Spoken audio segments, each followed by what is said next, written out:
तो दीर्घवृत्त पर आधारित क्वेश्चन है ये एक्सरसाइज का 11.3 एनसीईआरटी की किताब है ये। 15वां, नाभियां दी हैं जो एक्स अक्ष पर है, दीर्घाक्ष की लंबाई 26 है। तो जब भी एक्स अक्ष पर नाभियां होती है, सॉल्यूशन यहां से देखेंगे, एक डायग्राम से समझते हैं, हालांकि डायग्राम की जरूरत नहीं होती है। ये नाभियां 5,0 एक्स अक्ष पर होती हैं। तो एक्स अक्ष वाला दीर्घवृत्त इस तरह का होता है। ये शीर्ष A1 A2, ये दीर्घाक्ष की लंबाई होती है A1 से A2 तक की, और ये लघु अक्ष B1 से B2 तक।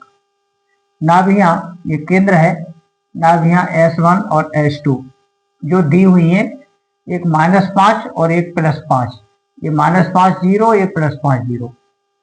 तो A और B निकालना है। A का मान यहां से मिल जाएगा। यहां से देखिए,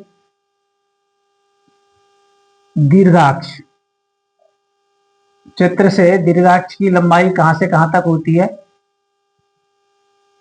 A1 से A2 तक, और इसको व्यक्त करते हैं 2A से, और इसका मान ये दिया हुआ है आपका 26।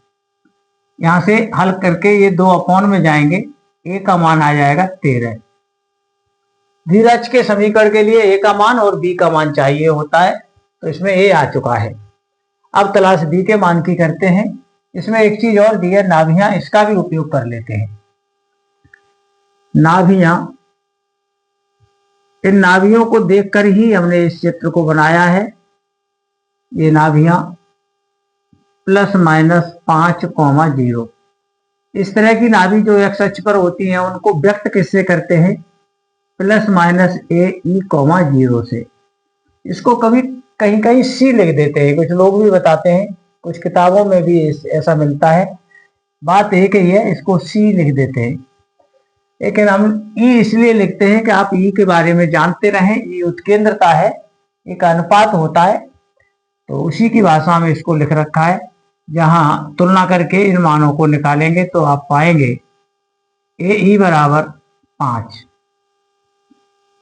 इसमें A का मान आ चुका है। यदि E पूछा जाए तो इस A के मान को यहां लगा के 13 और बटे में कर देंगे तो E का मान आ जाएगा। लेकिन E पूछा नहीं है, हमें समीकरण पूछा है। समीकरण के लिए A के साथ साथ B चाहिए। अब B² बराबर निकालेंगे। B² बराबर हुआ करता है A² 1 - E² बराबर लगाइए। इसको वैसे भी लिख लेते हैं अंदर गुणा करके, A² - E²। तो अंदर गुणा करेंगे तो ये AE का होल स्क्वायर, ऐसे A² E² को ऐसे लिख दिया।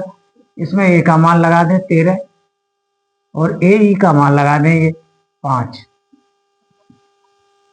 इस तरह से ये मान निकल आएगा आपका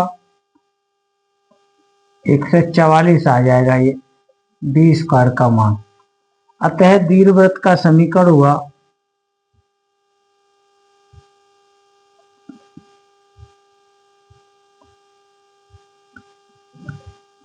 x² upon A² plus y² upon B² बराबर 1। इनके मान लगा दो, x² अपॉन A²। A का मान है, स्क्वायर करके लिख देना, 13 का स्क्वायर लिखेंगे यहाँ, plus y² upon B²। Square ये तैयार है 144 बराबर 1। ये मानक रूप में दीर्घवृत्त का समीकरण आ चुका है। प्रश्न पूरा हुआ। धन्यवाद।